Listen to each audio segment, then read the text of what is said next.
business tycoon and land tenure committee chairperson kudatagwirei panguva inoi vanhu vaunyatso kuona kuti this guy is now ascending to power.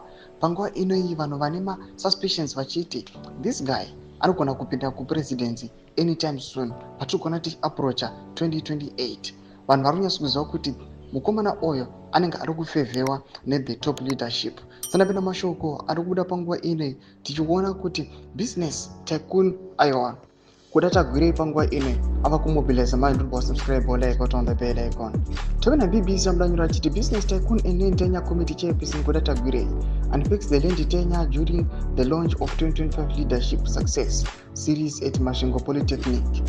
Anoendera mberi nyora vachiti Dr. Kudatagwirei, CEO and chairperson of Sakunda Holdings Land Tenure Implementation, has arrived at Masvingo Polytechnic College for the Leadership Success Series program. He is also accompanied by the Minister of State of Masvingo Provincial Affairs and Devolution, Honorable Mr. Chadzamira, Commissioner Kadongwe, Ms. Ruveneko Parinyatwa, PS Pazhakavambwa, ZANU PF Masvingo Provincial Chairperson Honorable Senator Mavenyengwa, Vice Chairman Comrade T. Mugabe.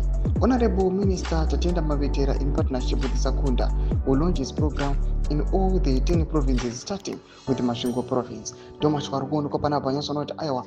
This program yavari kuimplementa aiwa ndo mobilization yavari kuita kuti mukomana uyu asazongonzi is just rose to power pasina kana chaamboita kana chinhu chiri significant chinoonekwa chiri tangible, but mamobilizations ari kuitwa chionekwa kunzi they are commencing achitangira mumasvingo. Vanonyatsokuonawo kuti aiwa this guy is now paving his way to lead our country. We do not know their plans, what they are planning, but according to my rumors and vanhu zvavari kuona background, they're just suspecting kuti aiwa zvingazoenda nepi. People have seen his speeches. Maspeech akachiti aiwa toda kuwane wealth kuti tikwanise kuva nesimba senyika, tikwanise kuingiriza our army, even our military strength. Macho kwanyatso kuona kuti this guy is just mobilizing himself to power. Tudze mafunguro enyu moti kudi pamusoro pechitiko ichi vapinda kumesection medu dzemafunguro enyu.